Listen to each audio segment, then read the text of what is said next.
Hi everyone. So today I'm going to tell you why you should never ignore your gut feeling.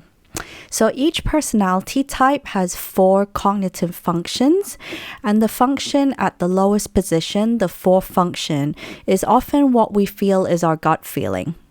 It's a function closest to our core and we aspire to be great at, but we naturally are going to be reluctant and very anxious to use it because we are not at all confident in it. However, if you try to suppress its gut feeling, this fourth function, and completely deny its existence, not take it into account when you're navigating through decisions in life, it doesn't actually go away, but it will come back and haunt you with a vengeance. And I see this happening in the latest season 14 of Married at First Sight, Boston, USA, with the season villain Alyssa. A good analogy for each personality type's lowest function is a 2014 horror movie called The Babadook. So, sorry, a bit of a spoiler alert. The story is about a mother and her little boy being haunted by this mysterious black monster lurking in the shadows in their rural home. And you learn within the film that they had lost the father, the husband, in a car accident on the day of the son's birth. The little boy goes about preparing himself to fight this monster, whereas the mother completely denies its existence. And the more she pretends the monster's not there, the bigger the monster grows. Until one day, the monster comes out, attacks her, possesses her completely, and her little boy is left to fend for himself and having to save her as well. The story ends with the monster being subdued by being allowed to live in their basement, and the family has to just feed it worms once in a while. I feel the plot is really a beautiful analogy because the monster basically symbolizes the woman's grief and depression, and the more she does not acknowledge it, the less manageable it becomes until it completely consumes her. This is the same with our lowest fourth function. So Alyssa from Married at First Sight season 14 is a great example of what happens when we ignore this gut feeling and it eventually turns into a big unmanageable monster. The premise of the show Married at First Sight is that you agree to essentially an arranged marriage matched by so-called experts. The candidates give in all their preferences for a partner and what they hope for in a marriage, and presumably only get called back to be on the show when a genuine match is found based on the preferences that they gave. Alyssa was realistic but hopeful at the start, but it was obvious that the moment she laid eyes on her chosen husband for the first time that Chris was not her usual type physically. Best case scenario, he's tall, he's tan. If I turned the corner and he had snaggle teeth, I would have to say this was fun. Meet for the very first time, Chris. And although Alyssa says repeatedly that physical attraction is a priority for her in a marriage, and she's obviously not physically attracted to Chris, she oddly seems to ignore this fact from here on, which sort of explains her really strange behavior. Initially, she does try to tell herself there must be a reason why the experts match me with him. But very quickly, by sort of the end of the wedding night, she is desperate to gather any other reason external from her own preferences to explain why this marriage would not work. For example, she speaks to 3 of Chris's close friends who presumably have been directed by the producers to warn her of any faults that Chris has.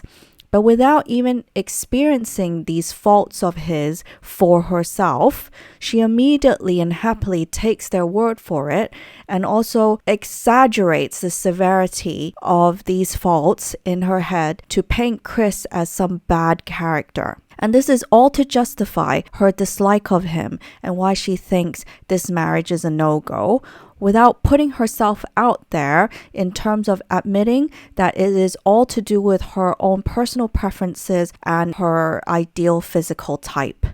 He loves to bring the best out in other people, so if he ever comes off as condescending, it's coming from a good place.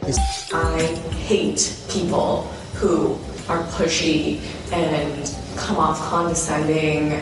Do you see that tonight? And his friend straight up told me that that is what he does. Such a turn off to me. He wouldn't normally be my type.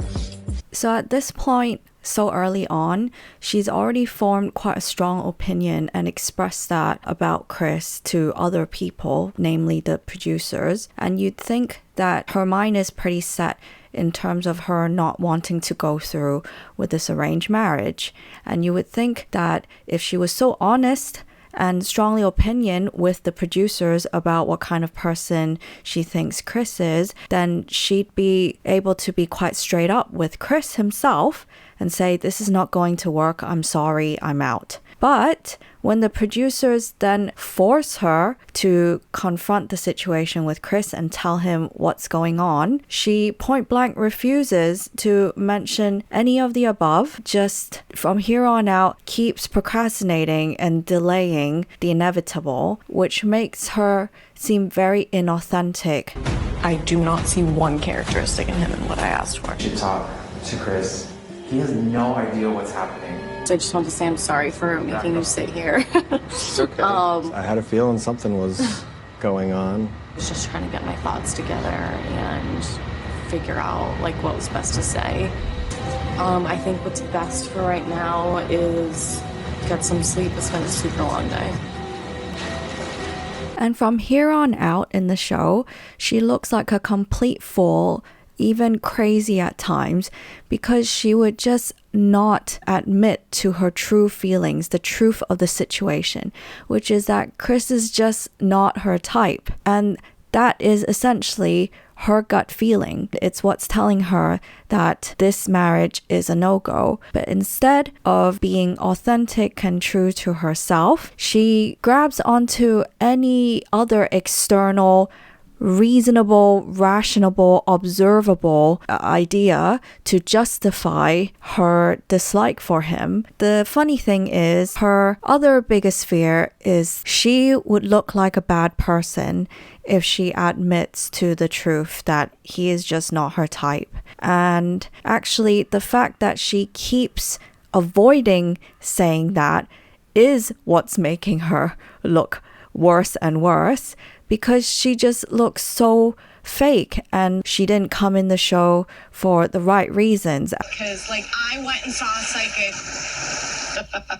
She said very specific things, like, about features and looks and, like, all these things.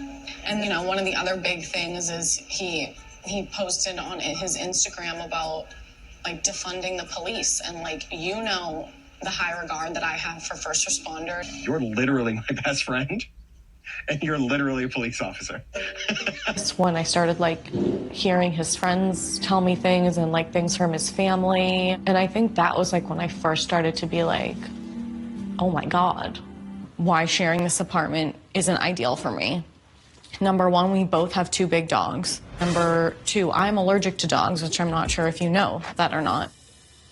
So the more she tries to suppress, not talk about, or deny the existence of her personal preference, which is she doesn't like this guy, it's her own personal type, instead of looking like a very calm, rational person, she would then now break out in these mega tantrums where she becomes very emotional and starts spewing out everything she likes and doesn't like and not happy with. It sounds like you're in a tough spot and have a decision to make. Unless I'm told. I don't really like this, so I don't like where this is going. Okay, but the whole point of this is to move in with your spouse. Like, why is that fair that I get to not live there because I don't want to live with you because we're not compatible? Why is that fair? I'm stuck here, like, it's raining. I don't swimming with him. Like, I'm not happy. And strangely, the more she goes down this rabbit hole of trapping herself by not saying the elephant in the room, which is Chris is not her type, she kind of gets more and more paranoid, detaching from reality almost and painting Chris as this villain. His whole existence is just to assassinate her character, which is completely far from the truth. The poor guy just wants a straight up answer from her whether this marriage is a go or no go. That there is any sliver of a chance. But I'm gonna stop you because I'm not going to tell you that right now. If you're not going to tell me that, I believe that she is still here not for the right reasons. Okay, and that's what I'm telling you, that that's not fair, and I'm not going to stand for that. I'm here for the right reasons, and that is not okay. This is my character, and this is the person that I'm going to be shown as, and that's not okay because I'm a really good person. I will not stand here and have someone try to assassinate my character and say that I'm not here for the right reasons, because that isn't fair. Even though she's never actually said Chris is not my physical type, or not used it as a reason to justify her not moving forward, she's not fooling anyone. Everyone knows her deal. Like, it's like you pick up a book and you're like, I don't like the cover. I'm not going to read it. My personal opinion, I think you're not physically attracted to him. Alyssa was done from day one, so it doesn't seem like there really was a chance that she gave him. I mean, you could have flown out yesterday, but what is Boston's temperature right now? 60 degrees? We're in 90 degrees. So let's be real. So with Alyssa, I've typed her as an ENTJ, which means that she has these 4 functions in her functional stack. And as you can see here, her bottom function, the 4th function, it's introverted feeling, FI. So introverted feeling is about making choices based on prioritizing how something makes you feel. And personal preferences don't necessarily need an explanation. It's just what we like, and we don't need to explain. However, unlike a type that would have introverted feeling FI as a dominant function, unfortunately with Alyssa, it's her lowest function. So she deep down in her gut knows exactly what she likes, what she doesn't like, but because it's her 4th function, she would be very reluctant to lead with that in decision making or vocalize it, because she would feel that it would appear irrational, basically not in line with her dominant functions, especially extroverted thinking TE, which is about rationale, logic, what works and what the goals are. Basically, the whole sort of shit show that we see Alyssa descend into is her trying to ignore this lowest function. Yet, as I said with the horror movie analogy, with the 4th function, the more you try to ignore its existence, the bigger it grows, and it grows into an angry monster. So this is what happens with Alyssa when she tries to disregard this or pretend that her personal preferences are not important. It just affects her mood more and more, and she becomes more irrational, more emotional, which I can imagine is very different from what she normally is in a happy, healthy state. How she tries to compensate for this is using her other functions, so mainly TE, extroverted thinking, which is a function that instead of looking inward into what my own personal subjective values and goals are, it looks at the bigger picture. What are we trying to achieve here? And let me ask everyone else's opinion so that I have something tangible to show for, like a rational, reasonable person. And she does that, but she does it very poorly, because in the end, the function that's running the show here is FI in the 4th place. So the TE becomes a bit rash and quick to judge. For example, she just talks to 3 of his friends who have been told by the producer specifically to find some fault in Chris to scare her for the show and the drama's sake. And she just happily takes their word for it and suddenly paints Chris as this very bad person, even though she has not experienced those things herself. She's not experienced Chris being condescending. He's been respectful as can be, but somehow in her head, because she doesn't want to be with him for her personal reasons that have nothing to do with Chris,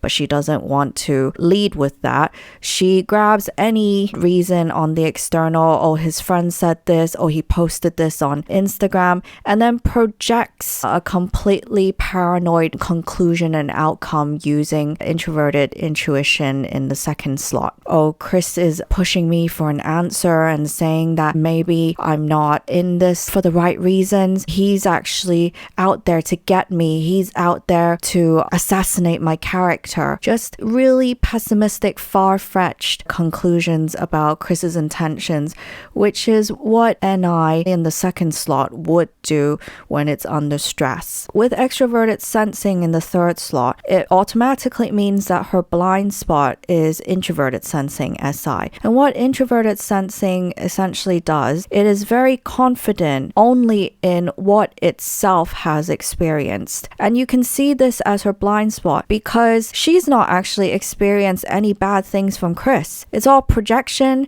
it's all hearsay from his friends, it's all driven by her dislike of him. None of it is introverted sensing, which is what have you personally experienced. And all she had to do to avoid all this is to take into account her introverted feeling, her own personal preferences, that it's okay to say, he's not my physical type and I'm really sorry. I should have known what I was getting into on this show, but now I know that physical attraction is a priority, or that is something I need to work on. And I think her fellow cast members, including Chris, would have a lot more respect for her if she was just a little more authentic.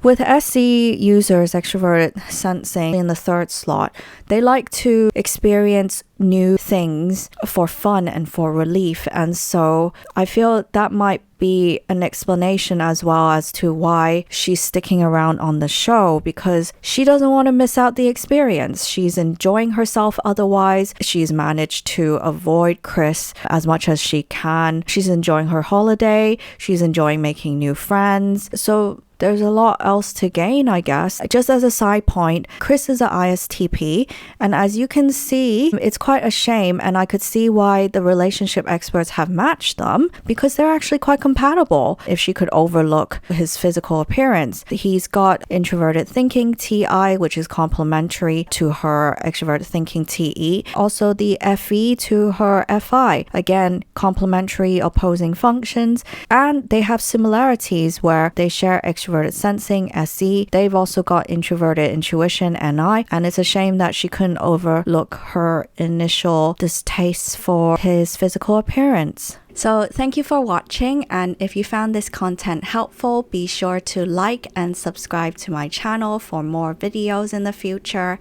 And also, if you wanted to find out your personality type and therefore what your 4 function is to look out for, then contact details are in the description box below. I have been trying to look for things and try to look for positives. And what have you found?